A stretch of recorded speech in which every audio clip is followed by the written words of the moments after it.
Hi welcome to our YouTube channel engineers but I am Mohan sir. आज मैं आप लोगों को कैरेक्टरिस्टिक्स गैस ऑफ इक्वेशन के बारे में बताने जा रहा हूँ।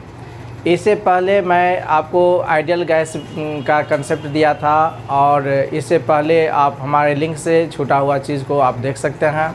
तो चलिए हम लोग कैरेक्टरिस्टिक्स गैस ऑफ इक्वेशन क्या होती है और यह कैसी इक्वेशंस डिराइव्ड होती है उसके बारे में मैं डिटेल देने जा रहा हूँ।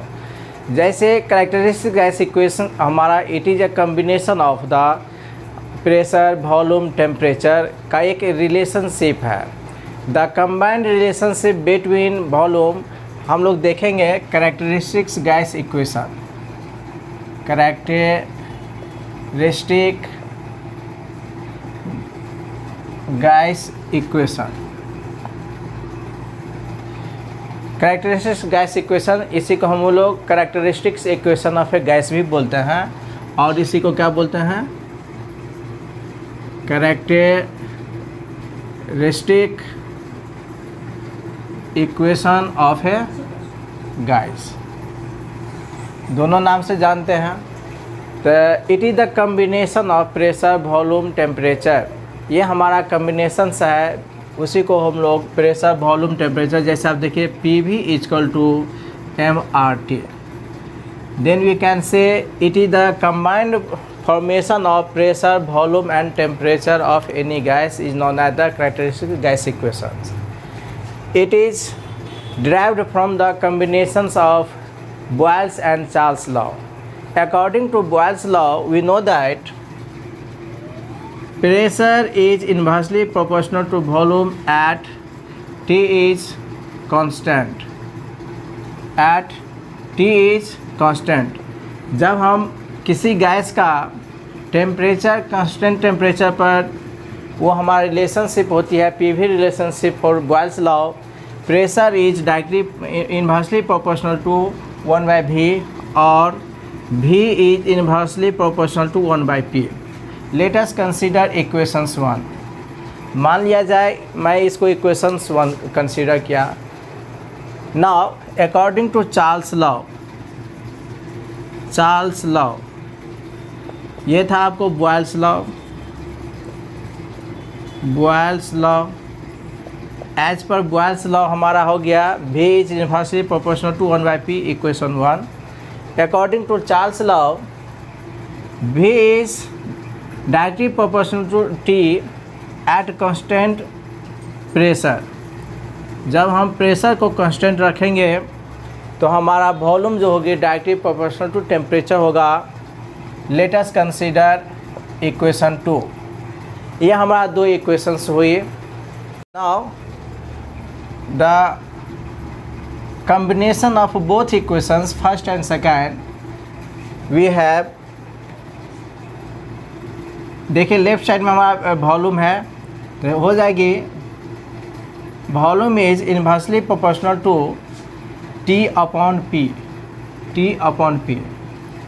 जब दोनों इक्वेशन को मैं कंबाइन करूँगा तो हमारा क्या हो जाएगा, V is directly proportional to T upon P और इसी को हम लोग P भी प्रोपोर्शनल टू T भी लिखेंगे और P भी इक्वल टू CT। मैं एक C ले लिया, C एक कॉमन हमारा गैस कांस्टेंट हो गया जो प्रोपोर्शनलिटी कांस्टेंट हुई है। यही C जो हमारा गैस कांस्टेंट है ये हमारा प्रॉपर्टीज़ है। It does not depend on the path, it is the properties of gas. तो जब गैस प्रॉपर्टीज हुई ये हमारा पाथ पर डिपेंड नहीं करता है, तो इसी को हम लोग जनरल फॉर्म में इस तरह से लिखेंगे। तो यहाँ स्टूडेंट्स हमारा C जो है गैस कांस्टेंट है, इसी गैस कांस्टेंट को जो हम लोग गैस प्रॉपर्टीज भी बोलते हैं और ये हमारा पाथ पर डिपेंड नहीं होती है, ये हमारा टू इन कंडीशंस है एज ए प्रॉपर्टीज के चलते हैं। तो therefore this equations can be written in the general useful equation form. इस इक्वेशंस को हम लोग यूजफुल इक्वेशन फॉर्म में लिखेंगे जो हमारा न्यूमेरिकल पर्पस से उसका एप्लीकेशंस होती है। जैसे अगर मान लीजिए सफिक्स हम 1 2 इन कंडीशन, जैसे मैंने बताया 2 इन कंडीशंस पर होती है। 2 इन कंडीशंस या तो 1 2 होगी, 2 3 होगी, 3 4, इसका कंसेक्यूटिव हमारा कोई भी टू इन कंडीशंस होगी, तो मैं जनरल इक्वेशन फॉर्म में इसको लिख सकता हूँ P1 V1 upon T1 equal to P2 V2 upon T2 P3 V3 upon T3 equal to so on. यही हमारा सो ऑन क्या होगा, कांस्टेंट हो गया। अब इसी कांस्टेंट को हम लोग इसी जनरल इक्वेशंस को PV इक्वल टू CT है, तो ये जनरल इक्वेशंस फॉर्म हो गया। और यहाँ पर जब मैं C कांस्टेंट को इस C के बदला में जब मैं यहाँ कांस्टेंट MR रखूँ तो ये हमारा कैरेक्टरिस्टिक्स गैस इक्वेशंस कहलाएगा। तो instead of the constant value C we put the value MR। C के बदला में मैं क्या रखूँगा, MR रखूँगा। तो इससे हमारा इक्वेशंस क्या हो जाएगी, PV equal to MRT। This equation this is known as the characteristics equation of gas. इसी इक्वेशन को हम लोग कैरेक्टरिस्टिक्स इक्वेशन ऑफ गैस बोलते हैं। Where P is the pressure, P for pressure of the gas, V बराबर volume of the gas, M बराबर mass of the gas, R is the characteristics gas constant which value is R is the characteristic gas constant which value is 287 joule पर KG kelvin. यह हमारा 287 joule पर KG kelvin होती है और इसी ये SI यूनिट होती है। तो यह हमारा 287 जूल पर केजी केल्विन हुई। किलो जूल में लेंगे तो 0.287, यहीं किलो जूल में आ जाएगा 0.287 किलो जूल पर केजी केल्विन। तो ये रहा कैरेक्टरिस्टिक गैस कांस्टेंट। अब हम लोग एक रिलेशनशिप यूनिवर्सल गैस कांस्टेंट और कैरेक्टरिस्टिक गैस कांस्टेंट में बनाने जा रहे हैं।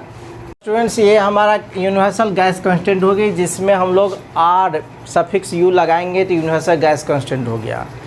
अगर U को हटाते हैं तो हमारा कैरेक्टरिस्टिक गैस कांस्टेंट कहलाती है। तो ये हमारा RU होती है। Universal gas constant is the product of molecular weight of the gas into characteristics gas constant. इसी प्रोडक्ट को universal gas constant is defined as the product of molecular weight of the gas and characteristic gas constant. इससे हुई है M बराबर क्या हो गया, molecular weight of gas, R बराबर कैरेक्टरिस्टिक गैस कांस्टेंट। जैसे कैरेक्टरिस्टिक गैस कांस्टेंट का वैल्यू आप देखे थे 287 जूल पर केजी केल्विन, और यहाँ हमारा RU का वैल्यू हो जाएगा 8314 जूल पर केजी मोल केल्विन। और यहीं हमारा किलो जूल में आ जाएगी 8.314 किलो जूल पर केजी मोल केल्विन। तो ये हमारा देखिए यूनिवर्सल गैस कांस्टेंट हो गया। आप लोग को न्यूमेरिकल में ये काफ़ी हेल्पफुल रहेगा और ऑब्जेक्टिव में, खास करके कंपटीशन में ऑब्जेक्टिव में कन्फ्यूजन डालने के लिए आपको विद्यार्थी R और RU के वैल्यू में कंफ्यूज हो जाते हैं और यूनिट लिखने में कंफ्यूज हो जाते हैं। तो आप इससे रिलेशनशिप को याद रख करके आप प्रैक्टिस कर सकते हैं। तो फुल वीडियो देखने के लिए हमारे चैनल इंजीनियर्स वर्ल्ड से जुड़े रहने के लिए थैंक यू।